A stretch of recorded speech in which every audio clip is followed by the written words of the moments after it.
ডেকেছিলে মন্ত্রী মশাই? হ্যাঁ শোন, যার জন্য তোদের ডেকে পাঠিয়েছি, আমার হয়ে কাজ করতে পারবি? আগে ভালো কাজ বললে করতে হয়তো একটু থমকে যাব, কিন্তু গরিব কাজ বললে তুড়ি মেরে করে দিতে পারি। মনে হচ্ছে এদের দিয়েই হবে। ঠিক আছে, তোরা আজকে আয়, খুব তাড়াতাড়ি কাজ দেবো। হ্যাঁ, পেন নাম নতুন মন্ত্রী মশাই। আপনার শ্রীচরণে ভক্তিযুক্ত পেন নাম।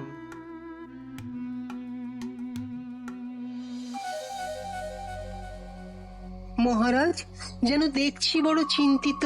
হয়েছে কি কোনো কারণে মস্তিষ্ক বিঘ্নিত?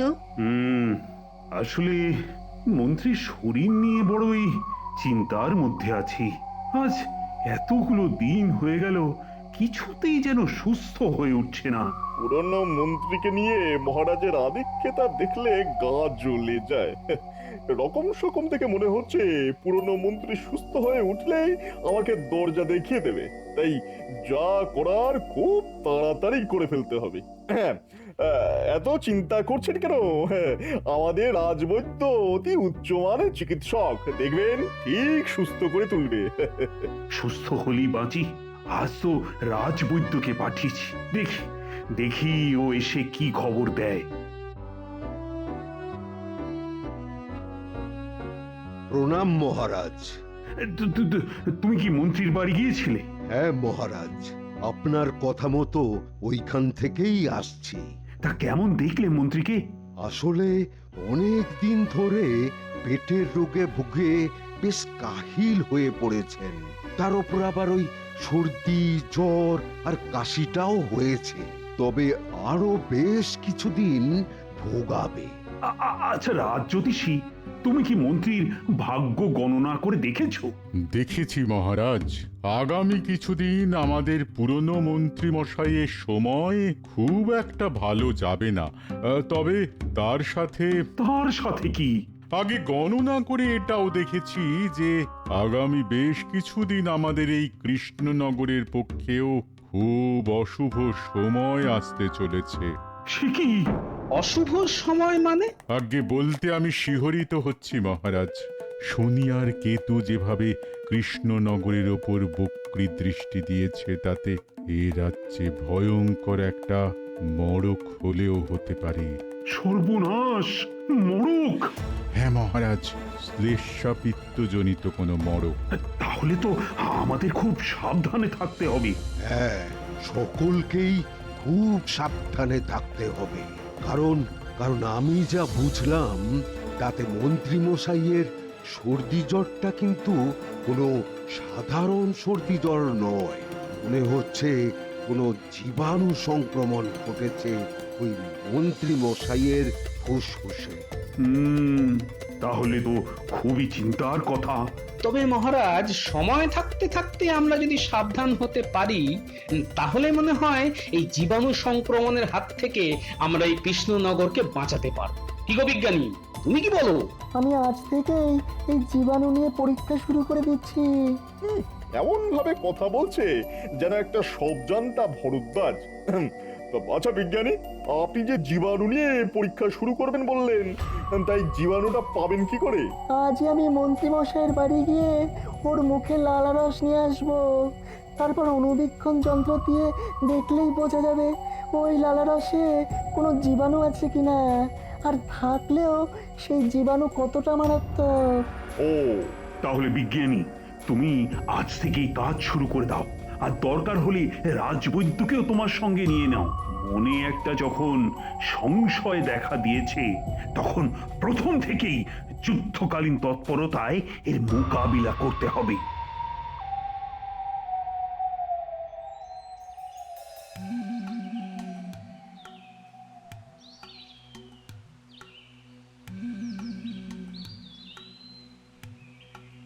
এই যে গোপাল দাদু, আমি তোমার বাড়ি যাচ্ছিলাম। কেন রে, আমার বাড়িতে আবার কি দরকার পড়লো? দেখো না, আজ সকাল থেকে পুটির খুব জ্বর, সেই সাথে সর্দি আর কাশি। তাই নাকি? চল তো দেখি।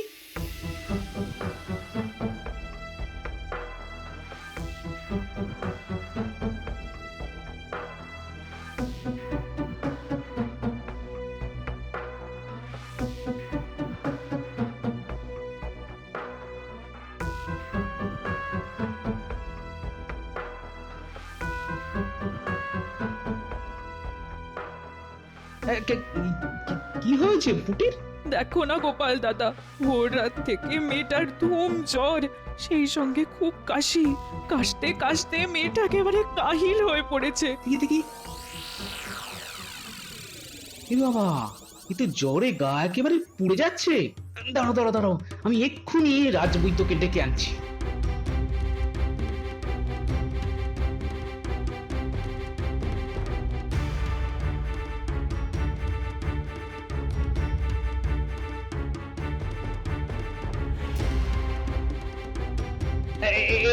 এই যে রাজবৈদ্য, আমি তোমার কাছে যাচ্ছিলাম। কেন? দেখো না, পুটির খুব জ্বর, সেই সাথে কাশি। তোমরা কোথা থেকে আসছো? আমরা গিয়েছিলাম মন্ত্রীমশাইয়ের বাড়ি লালারস সংগ্রহ করতে। রাজবৈদ্য, আপনি কি একবার পুটির বাড়ি যাবেন? যাবো তো নিশ্চয়ই। আমিও যাবো, পুটির লালারসও নিতে হবে আমার। দুটো লালারস পরীক্ষা করে দেখতে হবে ওদের গতি প্রকৃতি এক কিনা। চলো তাহলে।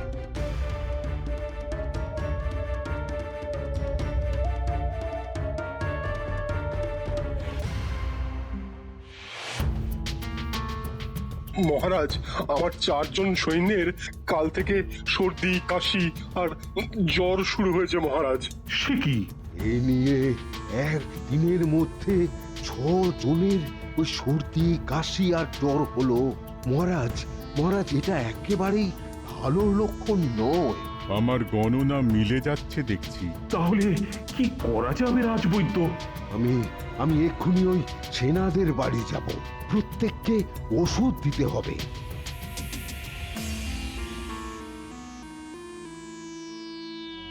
বিজ্ঞানী, বিজ্ঞানী, লালা রসে কিছু পেলে? যা পেয়েছি তা খুবই চিন্তার। এই কথা কেন বলছো বিজ্ঞানী? মহারাজ, লালারস পরীক্ষা করে দেখেছি যে মন্ত্রীমশাই আর পুটির শরীরে একই জীবাণু সংক্রমণ ঘটেছে। হ্যাঁ, জীবাণু সংক্রমণ? হ্যাঁ মহারাজ, প্রথমে ভেবেছিলাম হয়তো জল থেকে এই জীবাণু সংক্রমণ হয়েছে, কিন্তু কৃষ্ণনগরের পানীয় জল পরীক্ষা করে কোনো জীবাণুর হদিশ পাইনি। তাহলে এই জীবাণু সংক্রমণটা হলো কি করে? আমার মনে হয় এটা সম্পূর্ণ একটা অজানা জীবাণু, আর এটা এসেছে মানুষ থেকে মানুষের শরীরে। মানুষ থেকে মানুষের শরীরে? হ্যাঁ মহারাজ, ধরুন ক নামের একজন সংক্রমিত হলো, খ এলো কয়ের সংস্পর্শে, ক থেকে ক্ষয়ে জীবাণু ছড়িয়ে পড়লো। এইভাবে মানুষ থেকে মানুষে এই রোগ ছড়িয়ে পড়ার সম্ভাবনা প্রচুর। ওহ, এ তো খুবই বিপদের কথা শোনালে। তা এর প্রতিকার কি? সাধারণ সর্দি জ্বরের ওষুধ ছাড়া তো আমাদের কাছে আর কিছুই নেই। হ্যাঁ, তেমন কোনো ওষুধ নেই বলছো? আবার মানুষ থেকে মানুষে যদি এই রোগ ছড়িয়ে পড়তে থাকে, তাহলে তো কদিনের মধ্যেই মহামারী শুরু হয়ে যাবে। হ্যাঁ দেখুন মহারাজ, এই রোগকে ছড়িয়ে পড়া থেকে আটকানোর একটা উপায়ের কথা আমি ভেবেছি। কি ভেবেছো? আজ থেকে মানুষে মানুষে মেলামেশা একবারে বন্ধ করে দিতে হবে। মানুষে মানুষে মেলামেশা বন্ধ করে দিতে হবে? এই কথাটার মানেটা ঠিক বুঝলাম না। বিজ্ঞানী বলতে চাইছে মনের দূরত্ব না হলেও মানুষে মানুষে সামাজিক দূরত্ব, মানে ওই মেলামেশা একেবারে বন্ধ। কিন্তু আমরা বললেই কি আর সকলে মেলামেশা বন্ধ করে দেবে? হয়তো বন্ধ করতে চাইবে না, তাই আইন করে কাল থেকেই কৃষ্ণনগরের সকলকে ঘর বন্দি করে ফেলতে হবে। এতে তো প্রজা অসন্তোষ হতে পারি। সকলকে ভালো করে বোঝাতে পারলে আমার মনে হয় এসব কিচ্ছু হবে না। রোগের ভয়াবহতা বুঝতে পারলে মানুষই আর ঘর থেকে বেরোতে চাইবে না। কটা দিন এই নিয়ম চালু করতে পারলেই দেখবেন ঠিক সুফল পাওয়া যাবে। একেবারে ঠিক কথা, এতে রোগ আর ছড়িয়ে পড়তে পারবে না। আর ওই অজানা জীবাণু ঠিক জব্দ হয়ে পালিয়ে যাবে। তাহলে আজই ঢেঁড়া পিটিয়ে ঘোষণা করে দাও যে কাল থেকেই এ রাজ্যের সকলেই যেন ঘরের মধ্যে থাকে। আর সেই সঙ্গে সকলে যেন মুখে কাপড় কিংবা গামছা জড়িয়ে রাখে। একেবারে ঠিক। এই কারণ এই রোগ নিঃশ্বাস আর থুতু দিয়েও ছড়ায়, আর নিঃশ্বাসের সঙ্গে অন্যের দেহে প্রবেশ করে।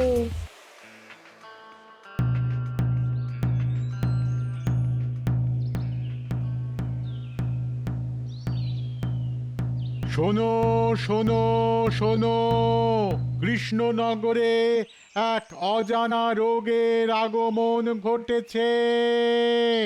তাই মহারাজের নির্দেশ মতো এই রোগের হাত থেকে বাঁচতে কেউ বিনা প্রয়োজনে ঘর থেকে বের হবে না, আর সকলে নাক মুখ কাপড় কিংবা গামছা দিয়ে ঢেকে রাখবে। বিনা প্রয়োজনে কাউকে ঘরের বাইরে বের হতে দেখলে তাকে শাস্তি দেওয়া হবে। শোনো শোনো শোনো। ও বাবা, কাল থেকে তাহলে ঘর বন্দি হয়ে থাকতে হবে? দরকার হলে থাকতে হবে। অজানা রোগের হাতে মরার থেকে কয়েকটা দিন ঘরবন্দি হয়ে থাকা অনেক ভালো। কই গো গিন্নি, কোথায় গেলে? বলি কোথায় আর যাবো, মহারাজের আদেশে তো ঘর থেকে বেরোনো বারণ। তা তুমি কি পুঁটির বাড়ি গিয়েছিলে? হ্যাঁ? আরে ওখান থেকেই তো আসছি। কেমন আছে পুঁটি? আজ অনেকটা ভালো বুঝলে, তবে আমাদের আরো কয়েকজন সৈন্য আজ জ্বরে পড়েছে। সে কি গো? হ্যাঁ হ্যাঁ গো, আসলে খোঁজ নিয়ে জেনেছি ওরা নিজেদের মধ্যে মেলামেশা এখনো বন্ধ করেনি। তাহলে কি হবে? কি আবার হবে, নিয়ম না মানলে জোর করে নিয়ম মানাতে হবে। মহারাজের সঙ্গে আলোচনা করে সেই ব্যবস্থাটাই করে এলাম বুঝলে। তুমি যদি সব করবে, তা আমাদের নতুন মন্ত্রী মশাই আছেন কি করতে? হ্যাঁ, দুধ তোর। আর বলো না, সে বেটা তো নিজেই ঘর বন্ধ করে বসে আছে। যাকে যাক কিছু খেতে দাও দেখি, খুব খিদে পেয়েছে।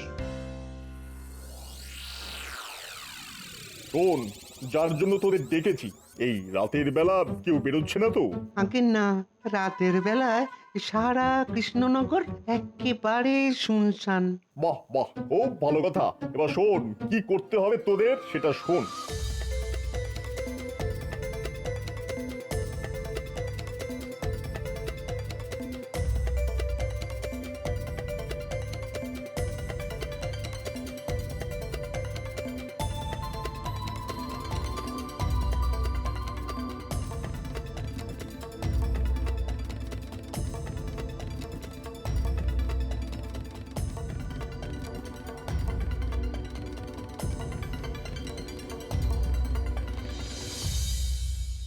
এ কি, আমার গরুগুলো কোথায় গেল? হ্যাঁ, কে নিল?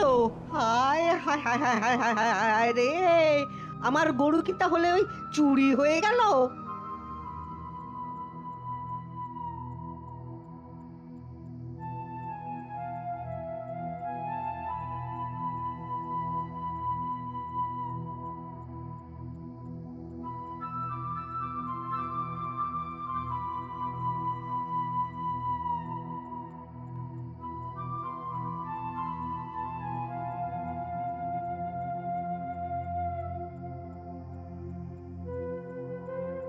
একে মহারাজের আদেশ অমান্য করে তুমি কোথায় যাচ্ছ? আর আদেশ? আমার গোয়ালের সব গরু চুরি হয়ে গেছে, আর ইনি এসেছেন আমায় আদেশের কথা শোনাতে। শোনো, আমি এখন ওই গরু খুঁজতে চলেছি, বুঝেছো? একে ওই ঘরবন্দির জ্বালায় দোকানদারি লাটে উঠেছে, এরপর গরু চলে গেলে আমি যে একবারে পথে বসবো। কি হে ভোলা, মুখে কাপড় না বেঁধে রাস্তার মাঝে দাঁড়িয়ে চেঁচামেচি করছো কেন? চেঁচামেচি করছে কি আর সাধে? সাধে? এই ঘর বন্দির মধ্যেও কেউ বা কারা এসে আমার ওই গোয়ালে সব গরু চুরি করে নিয়ে চলে গেছে। সে কি? এখন আমি কি করি বলো তো? শোনো, একবার মহারাজের কাছে যাও, তবে মুখে কাপড় কিংবা গামছা বেঁধে। ঠিক আছে, তাই যাব। মা মহারাজ, কাল রাতে আমার গোয়াল থেকে গরু চুরি গেছে। আমার গোয়াল থেকেও গরু গেছে। সে কি, একই চারিদিকে অজানা জ্বরের প্রকোপ, এর মধ্যে আবার গরু চুরি! মহারাজ মহারাজ, আমার ওই গোয়ালের সব গরু কাল রাতে চুরি হয়ে গেছে। সব গরু চুরি হয়ে গেছে? হ্যাঁ মহারাজ। ঠিক আছে ঠিক আছে, তোমরা এখন যাও, আমি দেখছি কি করে এই গরু চুরির কিনারা করা যায়। এ তো গোদের ওপর বিষ ফোড়া হয়ে গেছে গোপাল।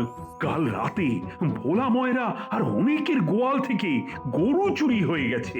হ্যাঁ, ভোলার মুখ থেকে আমি শুনেছি। বলো তো, কি দুশ্চিন্তার কথা! আমার দুশ্চিন্তাও কিন্তু কিছু কম নয় মহারাজ। এই কদিনে রোগের প্রকোপ আরো বেড়ে গেছে। সে কি, সারা রাজ্যকে ঘরবন্দি করেও তাহলে কোনো ফল পাওয়া যাচ্ছে না? কি করে ফল পাওয়া যাবে মহারাজ? আপনার আদেশ না মেনে কিছু লোক তো অনাবশ্যক বাড়ি থেকে বেরিয়ে পড়ছে। তার উপরে এই গরু চুরির হাঙ্গামা। রাজসভায় আসার সময় আমি তো বহু লোককে পথে দাঁড়িয়ে গরু চুরির ব্যাপারে আলোচনা করতে দেখে এলাম। আহ, কি করা যায় বলো তো গোপাল? আমাদের সামনে এখন দুটো কাজ মহারাজ। এক, যেমন করেই হোক লোকজনকে ঘরের মধ্যে আবদ্ধ রাখা, আর দুই, গরু চোরকে খুঁজে বের করা। আমার মনে হয় অন্য রাজ্য থেকে কেউ বা কারা এসে গরু চুরি করে সারা রাজ্যের মধ্যে একটা অরাজক অবস্থা সৃষ্টি করতে চাইছে।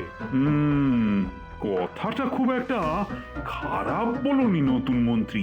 আপনি গোদের উপর বিষ পড়ার কথা বলছিলেন মহারাজ। আমার মনে হচ্ছে এখন আমরা পাহাড়ের মাথায় আগ্নেয়গিরির ওপর বসে আছি। ওরা ফেটে যেমন গলগল করে পুঁজ রক্ত বেরিয়ে আসে, তেমনি যে কোনো মুহূর্তে প্রজা অসন্তোষে আগ্নেয়গিরি থেকে গলগল করে গরম লাভা বেরিয়ে আসবে। হ্যাঁ, একেবারে ঠিক কথা। গোপাল গোপাল, সেনাপতিকে নিয়ে পরে আমার কাছে এসো তো, কিছু কথা আছে। আমি যাব না? না না না, এই মুহূর্তে শুধু গোপাল আর সেনাপতি হলেই চলবে। তেমন প্রয়োজন হলে তোমায় না হয় পরে ডেকে নেব। বুঝলি, তোদের কাজে আমি খুব খুশি। তাহলে আমাদেরও খুশি করে দিন। হ্যাঁ হ্যাঁ, সে তো দেবই। এই নে তোদের পারিশ্রমিক। কিরে, খুশি তো? খুব খুশি। আমরা তাহলে এখন আসি। হ্যাঁ হ্যাঁ, আয় আয় আয়। বলো বলো সেনাপতি, কি বলতে চাইছিলে তুমি? মহারাজ, এখানে আসার সময় আমি শুনে এলাম যে আজ রাতে সমস্ত রাজ্যবাসী ঘর বন্দির আদেশ উপেক্ষা করে রাস্তায় এসে দাঁড়াবে। কেন কেন কেন? তারা দলবদ্ধভাবে গরু চুরি আটকাবার চেষ্টা করবে মহারাজ। এ তো ভীষণ সমস্যা হলো। সকলে যদি জোটবদ্ধ হয় তাহলে তো সংক্রমণ বাড়বে বই কমবে না। ও গোপাল, কিছু একটা ভাবো।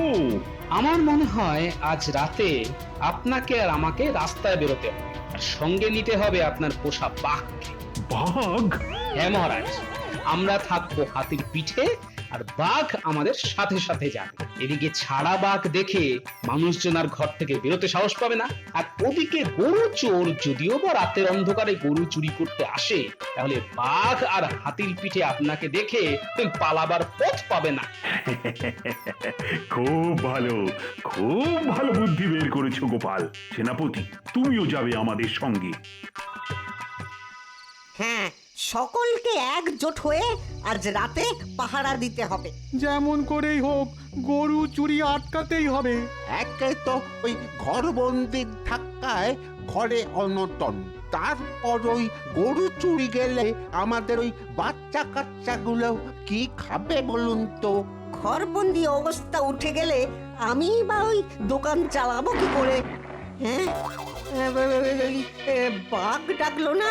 হ্যাঁ হ্যাঁ, বাঘই তো ডাকছে। সর্বনাশ, এ তো মহারাজের পোষা বাঘ। পালাও পালাও।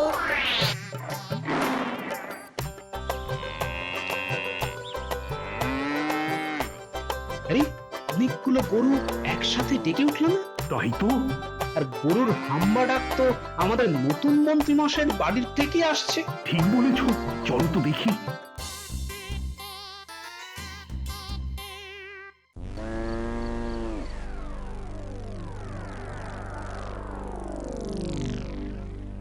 কি এখানে এতগুলো গরু কেন? মনে হয় সবকটাই চোরাই গরু। আর জায়গাটা হচ্ছে আমাদের নতুন মন্ত্রী মশাইয়ের বাড়ির দিক। ভগবান, ভগবান!